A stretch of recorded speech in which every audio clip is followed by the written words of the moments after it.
Existe uma árvore no interior do Brasil onde 16 mulheres foram enforcadas grávidas, e suas almas ainda vagam pelo local, esperando por justiça. Esta não é apenas uma lenda urbana. Esta é uma história real de terror que vai arrepiar sua pele da primeira à última palavra.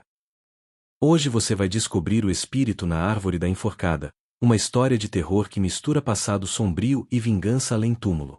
Prepare-se, porque esta narrativa vai te deixar sem dormir hoje à noite. Antes de começarmos, me conta, de que cidade você está assistindo? Deixa aí nos comentários. E se você curte histórias de terror que arrepiam, se inscreve no canal e ativa o sininho para não perder nenhuma narrativa assustadora. Agora sim, vamos começar.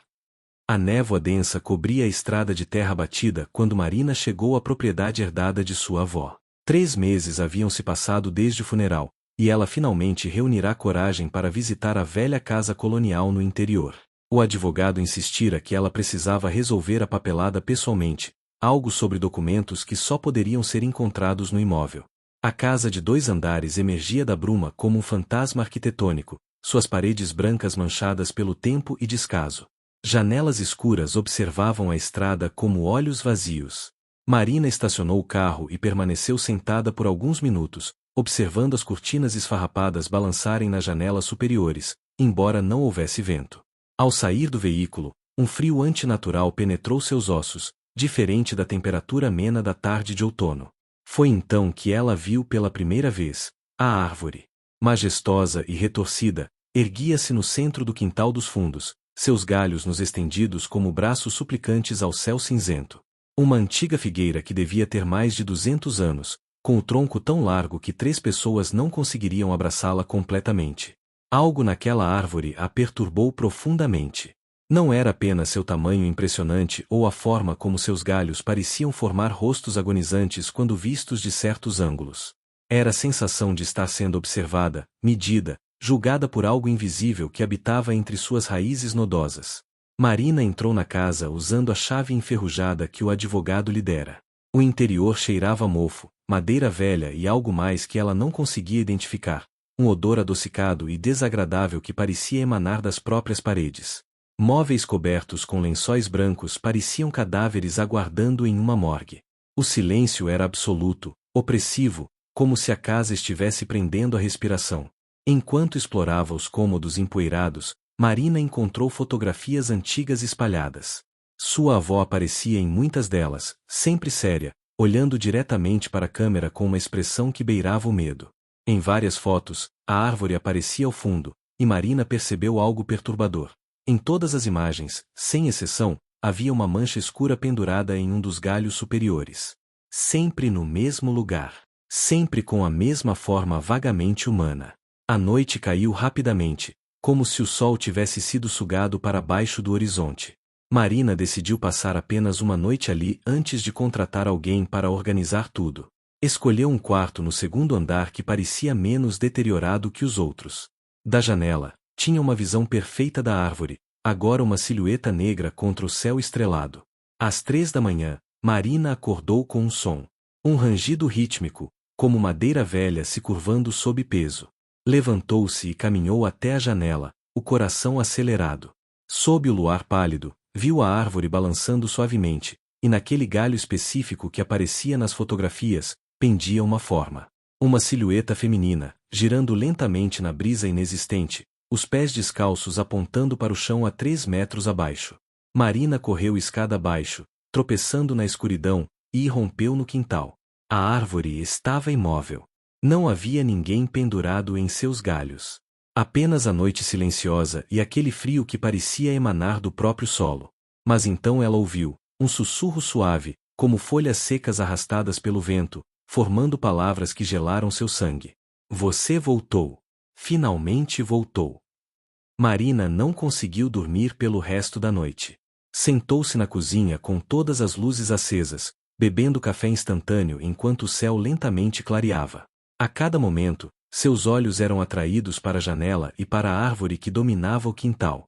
A luz do dia parecia menos ameaçadora, mas havia algo definitivamente errado com ela. Nenhum pássaro pousava em seus galhos. Nenhum inseto rastejava por sua casca. Era como se toda a vida evitasse aquele lugar. Determinada a entender o que estava acontecendo, Marina começou a revistar a casa sistematicamente.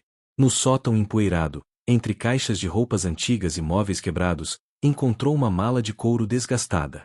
Dentro, cuidadosamente envoltos em veludo preto, estavam 7 cadernos encadernados à mão.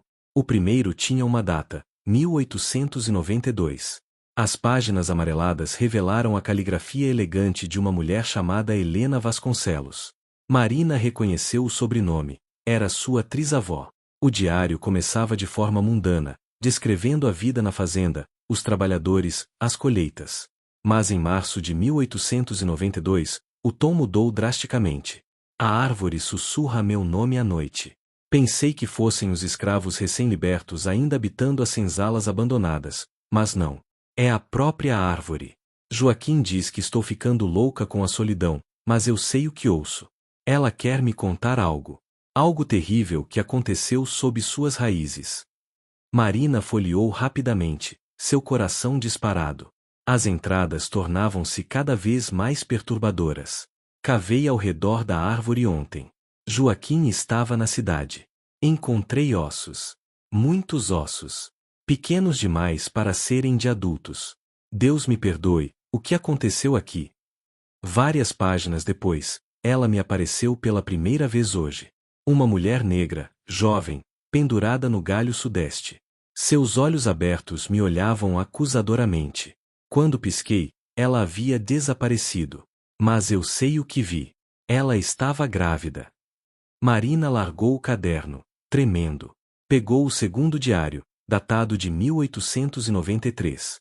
A caligrafia de Helena estava mais apressada, quase frenética. Descobri a verdade nos documentos do antigo proprietário. Esta fazenda foi construída sobre um local de tortura.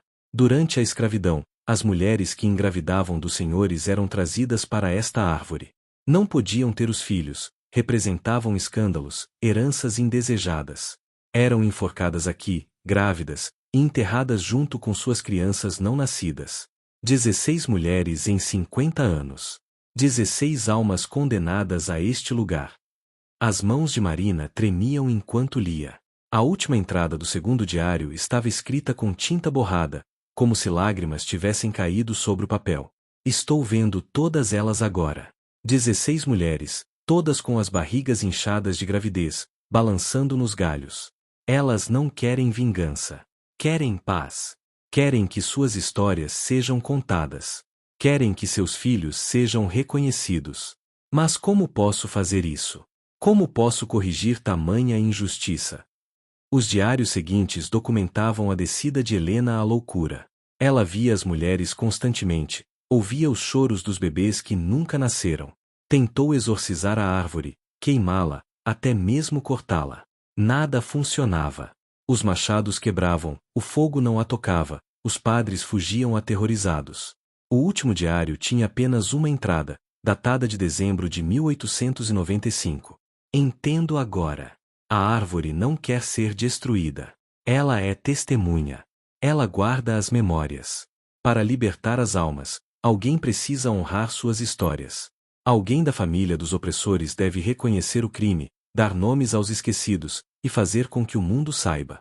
Apenas então elas poderão descansar. Se ninguém o fizer, continuarão presas aqui, e a árvore continuará assombrando esta terra até que justiça seja feita. Eu tentei, mas sou muito covarde. Que Deus perdoe minha família pelos pecados cometidos aqui. Não havia mais entradas. Marina pesquisou freneticamente e encontrou registros de morte. Helena Vasconcelos havia morrido em janeiro de 1896, afogada no poço da propriedade. Suicídio, segundo o atestado. Marina olhou pela janela do sótão. A árvore parecia ter crescido, seus galhos estendendo-se ainda mais em direção à casa. E ali, balançando suavemente em 16 galhos diferentes, ela podia ver agora as silhuetas das mulheres enforcadas, todas olhando diretamente para ela. Marina desceu do sótão com os diários apertados contra o peito, sentindo o peso esmagador da verdade. A luz da tarde filtrava-se pelas janelas empoeiradas, criando padrões distorcidos nas paredes descascadas. Ela precisava entender a conexão completa, Porque sua família havia mantido esta propriedade por gerações, porque ninguém jamais mencionara a árvore, porque ela havia sido chamada de volta. No escritório de sua avó, Marina encontrou mais documentos. Testamentos, certidões de óbito, cartas amareladas pelo tempo. Um padrão perturbador emergiu.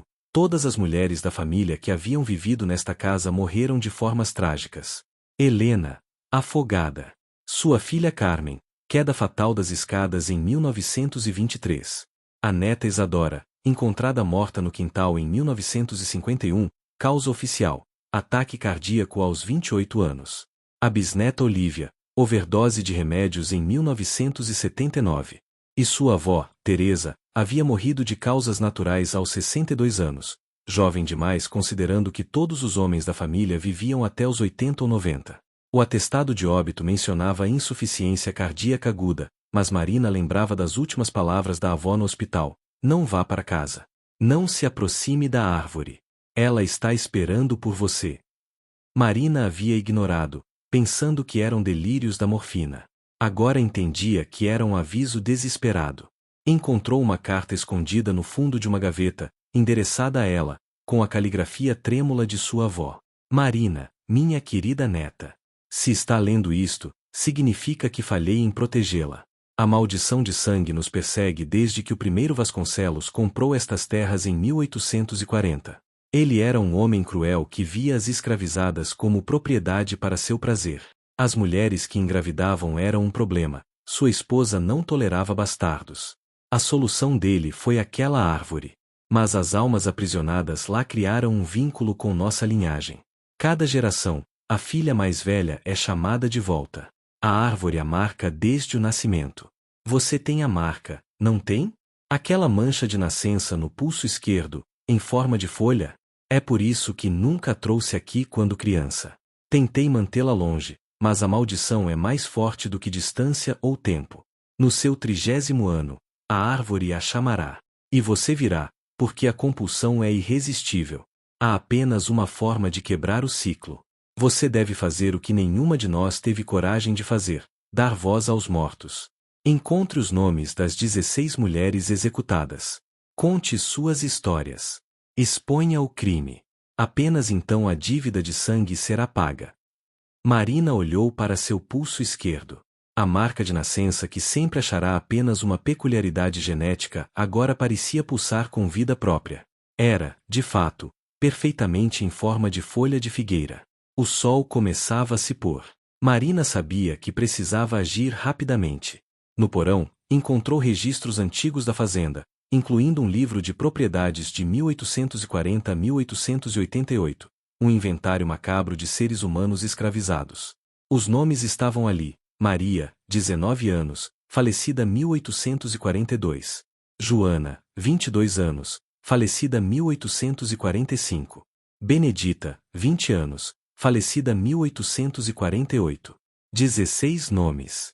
16 mulheres jovens cujas vidas foram roubadas, cujas histórias foram apagadas, cujos filhos nunca conheceram a luz do dia. Enquanto Marina copiava os nomes, a casa começou a gemer.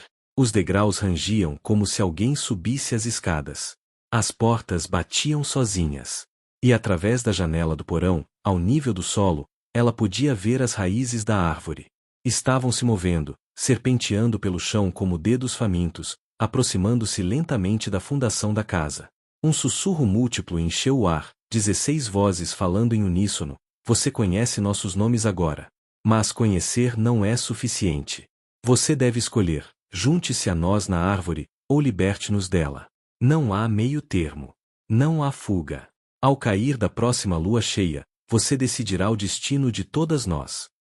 Marina verificou o calendário em seu celular. Lua cheia em 3 dias. 3 dias para descobrir como honrar as mortas de uma forma que o mundo não pudesse ignorar. 3 dias para salvar sua própria alma.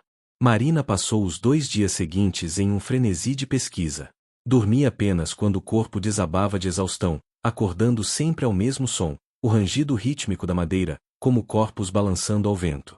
As aparições tornaram-se mais frequentes. Ela via as mulheres não apenas na árvore, mas dentro da casa, silhuetas grávidas passando pelos corredores, mãos fantasmagóricas tocando seu ombro, sussurros em línguas africanas que ela não compreendia mas que quebravam seu coração. Através de arquivos municipais online, registros de igreja e documentos históricos, Marina reconstruiu fragmentos das vidas roubadas. Maria fora arrancada de sua tribo aos 15 anos. Joana era parteira, havia trazido 20 bebês ao mundo antes de ser impedida de ter o seu próprio. Benedita sabia ler e escrever, um crime pelo qual fora açoitada repetidas vezes. Cada história era um universo de sofrimento apagado, reduzido a uma linha em um livro de contabilidade, propriedade perdida.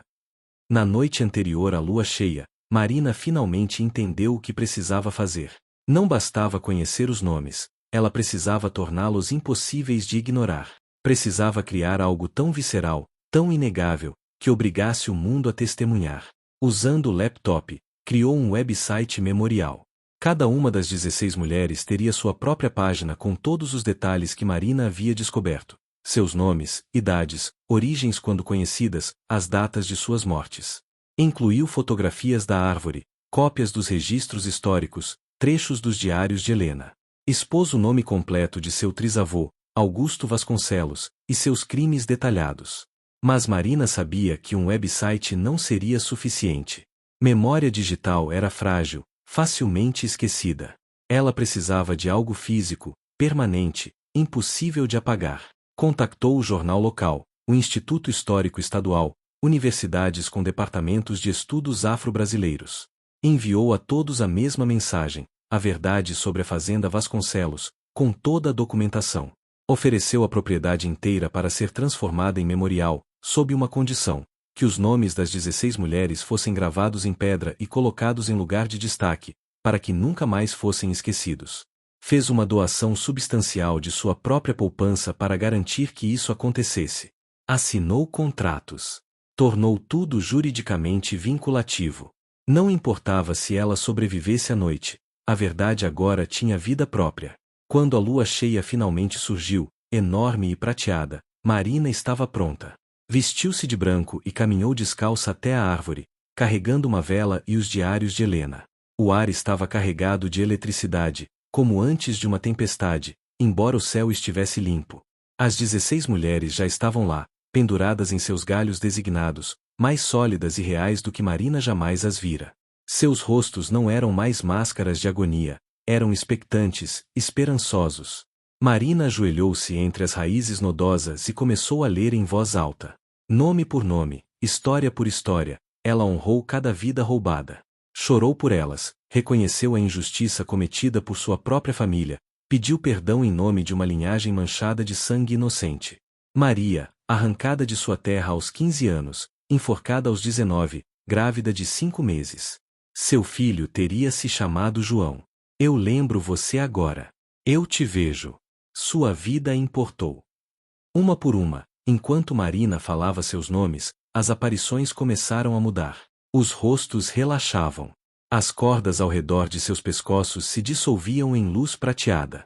Seus ventres grávidos brilhavam, e de cada um emergia uma pequena luz dourada, as almas dos bebês não nascidos, finalmente livres.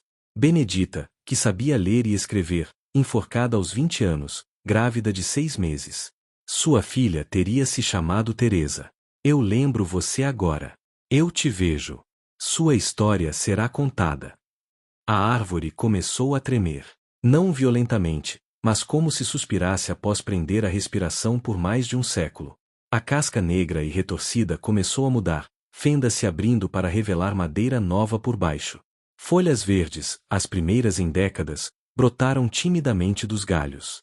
Quando Marina pronunciou o 16º nome, Ifigênia, cujo nome verdadeiro era Mara em sua língua, enforcada aos 23 anos, grávida de gêmeos que teriam se chamado Kofi e Ama. Eu lembro você agora. Eu te vejo. Você é livre. A transformação se completou. A luz das 16 almas acendeu em espiral, entrelaçando-se em um padrão complexo que parecia música feita de luz. Marina observou, lágrimas escorrendo por seu rosto, enquanto as mulheres finalmente se libertavam. Mas antes de desaparecerem completamente, cada uma se aproximou dela. Foram Maria primeiro, seu rosto jovem agora em paz. Ela colocou uma mão fantasmagórica sobre o coração de Marina e sussurrou em um português arcaico: você quebrou as correntes que nem a morte podia romper. Nossa gratidão atravessará o véu entre os mundos. Uma por uma, as outras fizeram o mesmo. Cada toque deixava Marina mais leve, como se um peso que ela nem sabia estar carregando fosse removido. Essas mulheres não estavam apenas abençoando-a, estavam desfazendo a maldição que havia perseguido sua linhagem por gerações. Ifigênia, a última, permaneceu mais tempo. Você pagou a dívida de sangue com verdade e coragem. A árvore não mais caçará sua família. Mas tome cuidado, memória é responsabilidade. Você escolheu carregar nossas histórias. Honre essa escolha pelo resto de seus dias. Quando a luz finalmente se dissipou no céu da madrugada, Marina estava sozinha. A árvore diante dela havia se transformado completamente. Não era mais a criatura retorcida e monstruosa que assombrara sua família. Era simplesmente uma figueira antiga, majestosa mas natural, seus galhos estendidos não em súplica ou ameaça, mas em simples existência. Pássaros pousaram em seus galhos pela primeira vez em mais de um século. Marina podia ouvir o zumbido de insetos, o farfalhar normal de pequenos animais nas raízes. A vida havia retornado. Exausta, ela caminhou de volta para casa enquanto o sol nascia. Pela primeira vez desde que chegará, a propriedade parecia apenas velha, não assombrada. Apenas uma casa que precisava de reparos, não uma prisão de horrores. Marina dormiu por 14 horas seguidas, um sono sem sonhos, sem pesadelos, sem sussurros. Quando acordou, encontrou sua caixa de e-mail cheia. O Instituto Histórico havia respondido com entusiasmo. 3 universidades queriam fazer parceria no projeto memorial. O jornal local queria fazer uma série de reportagens. Nos meses seguintes, Marina trabalhou incansavelmente. O memorial foi construído, uma estrutura circular ao redor da árvore, com 16 placas de mármore negro, cada uma gravada com o nome, a história e uma oração em Yorubá para cada mulher. No centro, uma escultura de uma mulher grávida olhando para o céu, correntes quebradas a seus pés. A inauguração do Memorial das Mães Esquecidas atraiu centenas de pessoas. Historiadores, ativistas, descendentes de escravizados, acadêmicos. A história das 16 mulheres e dos crimes cometidos na Fazenda Vasconcelos tornou-se conhecida nacionalmente. Marina manteve a propriedade, mas transformou a casa em um centro educacional. Grupos escolares visitavam para aprender sobre a história real da escravidão, não sanitizada, não romantizada. As histórias de Maria, Joana, Benedita e todas as outras eram ensinadas, suas vidas celebradas mesmo em morte. Uma noite, 6 meses após a inauguração, Marina estava sozinha no memorial quando sentiu uma presença familiar. Não era ameaçadora, era acolhedora. Olhou para cima e viu, por um breve momento, 16 mulheres de pé em círculo ao redor da árvore. Elas estavam sorrindo. Uma voz coletiva, suave como brisa, alcançou seus ouvidos. Obrigada, filha. Você nos deu o que ninguém poderia, dignidade na morte e voz na eternidade. A árvore agora é guardiã, não prisão. Ela protegerá este lugar e garantirá que nunca esqueçam. Depois disso, Marina começou a notar algo extraordinário. Mulheres que visitavam o memorial frequentemente relatavam sensações de paz, cura, conexão. Aquelas que haviam sofrido traumas, especialmente relacionados à violência ou perda, diziam sentir um conforto inexplicável sob os galhos da árvore. Marina entendeu, o lugar de horror havia se tornado um lugar de cura. A árvore, testemunha silenciosa de atrocidades, agora testemunhava a redenção. Não apagava o passado, isso seria impossível e errado. Mas transformava o legado de dor em algo que poderia ensinar, curar e inspirar. Em seu próprio pulso, a marca de nascença em forma de folha havia mudado sutilmente. Ainda estava lá, mas agora parecia mais leve, quase brilhante sob certas luzes. Não era mais uma maldição, mas uma lembrança, do poder da verdade, da importância da memória, e da responsabilidade que cada um tem de não deixar injustiças serem esquecidas. Anos depois, quando Marina finalmente teve uma filha, não teve medo. A menina nasceu sem a marca. A maldição estava verdadeiramente quebrada. Mas Marina ainda levava ao memorial regularmente, ensinando aos nomes, as histórias, a importância de lembrar. Por que fazemos isso, mamãe? A menina perguntou uma vez, aos 5 anos. Marina ajoelhou-se ao lado da filha, com a árvore majestosa atrás delas, e respondeu: porque quando esquecemos os que foram silenciados, permitimos que o silenciamento continue. Mas quando lembramos, quando dizemos seus nomes, quando contamos suas histórias, eles vivem para sempre. E isso, minha querida, é a magia mais poderosa que existe. A árvore balançou suavemente na brisa, seus galhos agora lar de ninhos de pássaros, suas raízes alimentando flores que cresciam em profusão. E se alguém prestasse muita atenção, poderia jurar ouvir, no sussurro das folhas, 16 vozes cantando em uníssono, não em lamento, mas em triunfo. A verdade sombria havia sido revelada. E na revelação, encontrou-se não apenas horror, mas também esperança, redenção e a prova eterna de que nenhuma vida, não importa quão cruelmente encerrada, pode ser verdadeiramente apagada quando alguém tem coragem suficiente para lembrar.